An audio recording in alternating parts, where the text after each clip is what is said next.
بسم اللہ الرحمن الرحیم۔ حضرت سہل بن سعد رضی اللہ عنہ فرماتے ہیں کہ حضور صلی اللہ علیہ وسلم نے خیبر کی لڑائی کے دن فرمایا کہ کل میں یہ جھنڈا ایک ایسے انسان کو دوں گا جس کے ہاتھوں اللہ خیبر فتح فرمائیں گے، اور وہ اللہ اور اس کے رسول سے محبت کرتا ہے اور اللہ اور اس کے رسول بھی اس سے محبت کرتے ہیں۔ حضرت سہل فرماتے ہیں کہ لوگوں نے ساری رات اسی فکر میں گزار دی کہ دیکھتے ہیں کہ صبح جھنڈا کس کو ملتا ہے۔ صبح ہوتے ہی سب حضور صلی اللہ علیہ وسلم کی خدمت میں حاضر ہوئے اور ہر ایک کو یہ تمنا تھی کہ جھنڈا اس کو ملے۔ تو آپ نے فرمایا کہ علی بن ابی طالب کہاں ہے؟ لوگوں نے عرض کیا کہ اے اللہ کے رسول صلی اللہ علیہ وسلم، ان کی آنکھیں دکھ رہی ہے۔ حضرت سہل فرماتے ہیں کہ حضور صلی اللہ علیہ وسلم نے آدمی بھیج کر حضرت علی رضی اللہ عنہ کو بلوایا۔ وہ آئے تو ان کی آنکھوں پر حضور صلی اللہ علیہ وسلم نے دم فرمایا اور ان کے لیے دعا فرمائی۔ وہ فوراً ایسے صحت مند ہو گئے کہ جیسے کوئی تکلیف تھی ہی نہیں، اور ان کو جھنڈا دیا تو حضرت علی رضی اللہ عنہ نے عرض کیا، اے اللہ کے رسول صلی اللہ علیہ وسلم، کیا میں ان سے اسی لیے لڑوں تاکہ وہ ہمارے جیسے ہو جائے؟ آپ نے فرمایا کہ تم اطمینان سے چلتے رہو یہاں تک کہ ان کے میدان میں پہنچ جاؤ، پھر ان کو اسلام کی دعوت دو اور اللہ کے جو حق ان پر واجب ہے وہ ان کو بتاؤ۔ اے علی، اللہ کی قسم، تمہارے ذریعے سے اللہ ایک آدمی کو ہدایت دے دے، یہ تمہارے لیے اس سے زیادہ بہتر ہے کہ تمہیں لال اونٹ مل جائے۔ حضرت مقداد بن عمرو رضی اللہ عنہ فرماتے ہیں کہ میں نے حکم بن کیسان کو گرفتار کیا تو ہمارے امیر صاحب نے ان کی گردن اڑانے کا ارادہ کیا، تو میں نے کہا کہ آپ اسے رہنے دے، ہم اسے حضور صلی اللہ علیہ وسلم کی خدمت میں لے کر جائیں گے۔ چنانچہ ہم انہیں حضور صلی اللہ علیہ وسلم کی خدمت میں لے کر آئے۔ حضور صلی اللہ علیہ وسلم ان کو اسلام کی دعوت دینے لگے اور بہت دیر تک دعوت دیتے رہے۔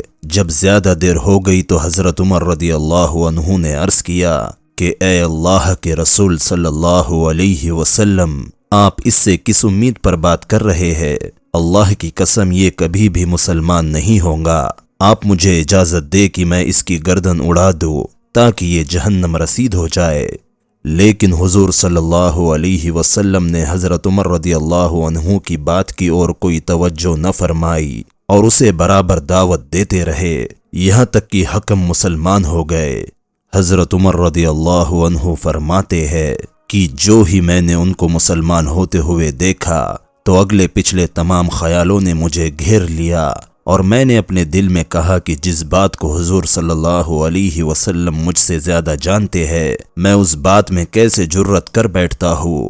پھر میں نے یہ سوچا کہ میں نے اللہ اور اس کے رسول کی خیر خواہی میں بات کی تھی۔ حضرت عمر رضی اللہ عنہ فرماتے ہیں کہ حضرت حکم مسلمان ہوئے اور بہت اچھے مسلمان بنے اور اللہ کے راستے میں جہاد کرتے رہے، یہاں تک کہ بیر معونہ کے موقع پر شہادت کا درجہ پایا، اور حضور صلی اللہ علیہ وسلم ان سے راضی تھے اور وہ جنت میں داخل ہوئے۔ حضرت زہری کی روایت میں اس طرح سے ہے کہ حضرت حکم نے پوچھا کہ اسلام کیا ہے؟ آپ نے فرمایا، تم ایک اللہ کی عبادت کرو جس کا کوئی شریک نہیں ہے، اور اس بات کی گواہی دو کہ محمد اللہ کے بندے اور رسول ہے۔ اس پر حضرت حکم نے کہا کہ میں نے اسلام کو قبول کر لیا۔ تو اس پر حضور صلی اللہ علیہ وسلم نے اپنے صحابہ کی اور رخ کر کے فرمایا کہ اگر میں اس کے بارے میں ابھی تمہاری بات مان کر قتل کر دیتا تو یہ دوزخ میں چلا جاتا۔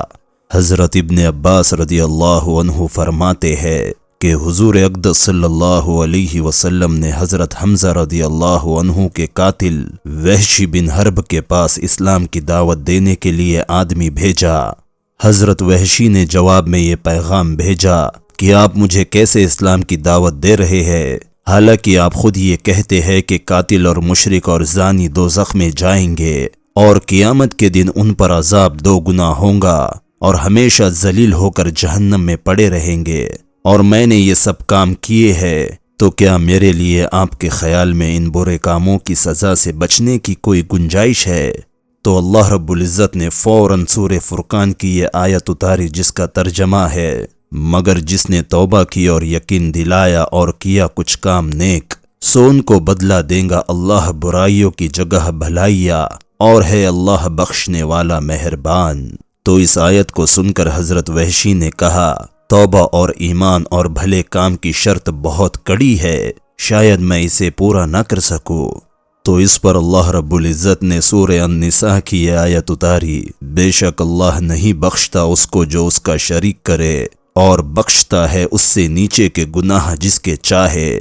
اس پر حضرت وحشی نے کہا کہ مغفرت تو اللہ کے چاہنے پر ٹک گئی، پتہ نہیں اللہ مجھے بخشیں گے یا نہیں، کیا اس کے علاوہ کچھ اور گنجائش ہے؟ تو اللہ رب العزت نے سورہ زمر کی یہ آیت اتاری، اے میرے بندو جنہوں نے اپنی جان پر زیادتی کی ہے اللہ کی مہربانی سے آس مت توڑو، بے شک اللہ سب گناہ بخشتا ہے، وہ جو ہے وہی ہے گناہ معاف کرنے والا مہربان۔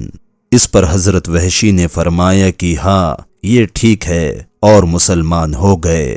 اس پر لوگوں نے عرض کیا کہ اے اللہ کے رسول صلی اللہ علیہ وسلم ہم نے بھی وہی گناہ کیے ہیں جو حضرت وحشی نے کیے تھے، تو کیا یہ آیت ہمارے لیے بھی ہے؟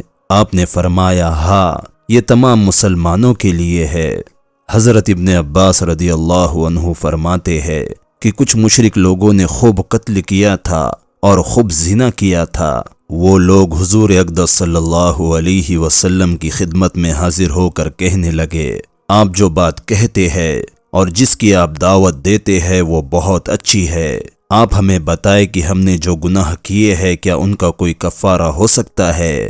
تو اس پر یہ آیت اتری جو پچھلی حدیث میں بیان کی گئی۔ پچھلی حدیث سے یہ معلوم ہوا کہ یہ آیت حضرت وحشی کے بارے میں اتری تھی، اس حدیث سے یہ معلوم ہو رہا ہے کہ یہ آیت کچھ مشرک لوگوں کے بارے میں اتری ہے۔